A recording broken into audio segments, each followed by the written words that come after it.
Hello and welcome to my dungeon. I loved how in the Symbaroum core rules, elves were not a playable race. They only appeared as adversaries in the form of the Iron Pact, stalwart defenders of the forest that are at complete odds with the adventurers who are hunting for lost treasures in the ruins of Symbaroum. By not having them accessible as a playable race, they were allowed to keep their secrets and their mystery, and that is what makes them fascinating. But even after elves became playable in the Advanced Player's Guide, there's still a lot we don't know about these long-lived creatures. Even after scouring through all the rule and campaign books of Symbaroum, there are still many unanswered questions, and much of what I'm going to present is speculation on my part. If this topic interests you, consider liking this video and subscribing to my channel. Now, let's get into the secrets of the elves. Elves are an ancient people that have lived in the Davokar region long before humans arrived. Every elf that lives in this region today, however, belongs to the Iron Pact. Not just an organization, but an entire people whose sole purpose in life is safeguarding the ruins and secrets of Symbaroum, hidden underneath the forest, to make sure that the tragedy that led to the destruction of Symbaroum does not repeat itself. Supposedly, there's an elven civilization in the lands far to the west that established the Iron Pact, and still exists untouched by the conflict with humans. Yet no member of the Iron Pact has seen or heard of these elves in centuries. There might well be nothing more than a story to give hope to the exhausted members of the Pact that there's something good and worthy that makes their sacrifice worth it, that they are fighting and dying for. For all we know, the dwindling members of the Iron Pact might be the last elves in the world. Elves are a humanoid species of slender, sinewy build. They have androgynous faces with sharp features and high cheekbones. They have pale skin that has a different hue depending on what part of their life cycle the elf is in. Furthermore, they often have white hair and dark eyes with dark sclera that gives their eyes the uncanny appearance of black orbs. All elves share a mystical connection, an ancestral memory. By deep meditation, an elf can access this memory and learn from the wisdom and knowledge of their ancestors, making them able to acquire new skills in a short amount of time and even learn ancient magic. In their life, an elf goes through 4, maybe 5 stages that are separated by periods of increasingly long dormancy, during which their bodies go through a remarkable transformation. In the first stage of their lives, elves grow to be about 4 feet tall, and their skin is light green in hue. Elves in this stage are called spring elves, or fairies. They can be characterized as playfully curious, yet cautious, which has made the elf expert at Automarica compare them to kittens. And they also share the mean streak of cats. Fairies love to play pranks on their elder brethren and unsuspecting humans. The meaner the prank, the more sadistic amusement the elves get from it. And it's hard to retaliate against them, because fairies are able climbers and masters of stealth. Within the forest of Davokar, it's almost impossible to get hold of them. They strike out of nowhere and vanish into the foliage just as quickly. The hair, ears, and nails of fairies are said to have miraculous properties and fetch a high price from alchemists and thistlehold. Because of that, a number of treasure hunters have instead become hunters of fairies. It is difficult and dangerous work, since the fairies leave few traces of their whereabouts and often are cunning enough to transform the hunter into their prey. Fairies may be small and frail, but they are apt hunters and archers and can pose a deadly danger even to seasoned adventurers. Yet, their unsteady nature makes them unfit for serving the military duties of the Iron Pact. They form their own groups that have little contact with the rest of their people. Only when they enter the first dormancy will they seek out shelter with the group, so they can transform into the next stage of their life in safety.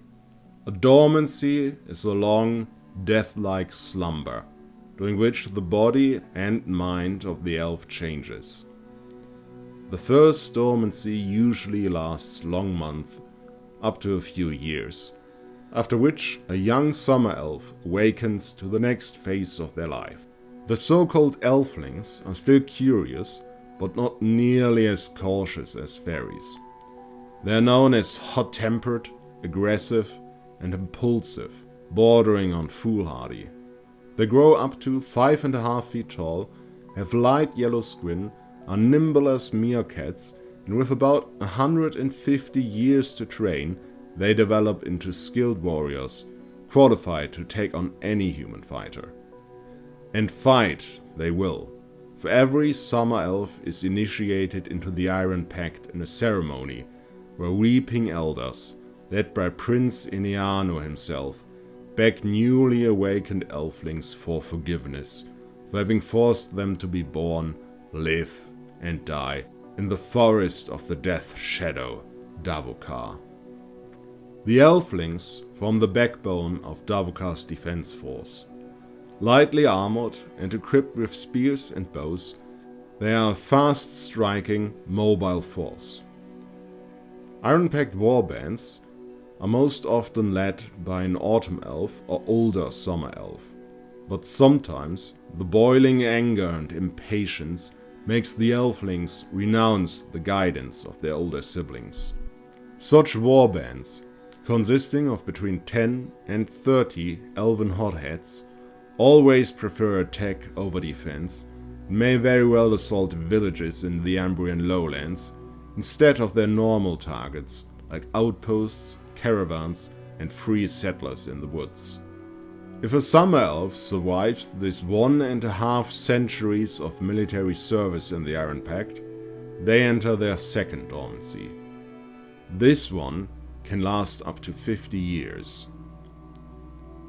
The elves who wake up to the autumn of their lives are both taller and much more even-tempered than their younger kinsmen. As the elf expert Master Gonsai in Thistlehold has described it, the autumn elf is old enough to appreciate the seriousness of the world, yet still young enough to care about the march of time. These elves assume the responsibility of leadership in the Iron Pact and communicate with the outside world. One of such diplomats of note is the Envoy Ilori in the capital of Yndaros. This stage in an elf's life can last around 400 years. During that time, the elf grows 7 feet tall, their skin takes a light brown tone, and they become mighty in the mystic arts of elven magic and often equally wise. Even though they all share their ancestral memories, their opinions still vary with regard to the Ambrians. Some are seen leading hordes of elflings in attacks against settlements in the Davokar and even at the edges of the forest, while others engage in more diplomatic relations or even collaborations, especially with the witches of the human clans living in the forest that impose taboos and still honor the ancient treaties of the Iron Pact. But regardless of how they feel about humans, the Autumn Elves are formidable opponents for anyone who makes them angry, not least due to their mastery of elven magic. Little is known about the third dormancy of an elf and the being that eventually awakens. Very few elves ever reach this stage in their lives. Inferring from the length of time of their first and second dormancy, we can assume that the third one takes centuries. Those elves that awaken to the fourth stage of their life are called winter elves. They grow even taller than autumn elves, and their skin, hair, and even their eyes become bright as snow. They are so even-tempered that they could be characterized as cold, even emotionally dead. For them, time has little meaning, and they take no part in the daily activities of the Iron Pact. The only mention of them that I found is that of 17 winter elves that perform the Seraph ritual deep within the halls of 1,000 Tears. I'd speculate that winter elves are the guardians of the species' ancestral memories and powerful mystics. They spend their days in meditation and ritual and act as spiritual leaders of the Iron Pact. I think Prince Eniano, the leader of the Iron Pact, is Winter Elf, though there is no direct description of him. I should also mention that certain events in the Throne of Thorns campaign don't fit into my Winter Elf theory at all. But even in the pages of the campaign there's little information to be found, and I don't want to spoil the events of that campaign in this video. Legend has it that there's a fifth stage to the life of elves. Elves that awaken from their fifth dormancy have left the cycle of life and death behind them.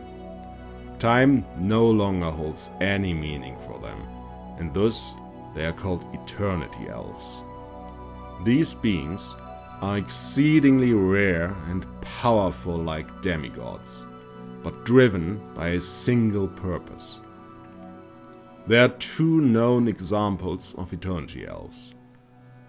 Aloena, who lives on Kavosti and watches over the sleep of the giant Garavax, and Kaeroan, who has watched the gates of the halls of 1,000 Tears since it was built millennia ago. The halls of 1,000 Tears are the headquarters of the Iron Pact. Hidden and guarded by ancient magic, it can only be accessed through mystical portals, opened and watched by Kaeroan himself. Within these halls, Iron Pact members live, train, and weep. At all times, elves can be seen walking the halls, weeping for the state of the world and the cruel fate their people have to endure, collecting their tears in shallow bowls. These bowls are emptied 3 times a day into the Well of Tears, where the elders watch the tides of the world. These days, the well is close to overflowing.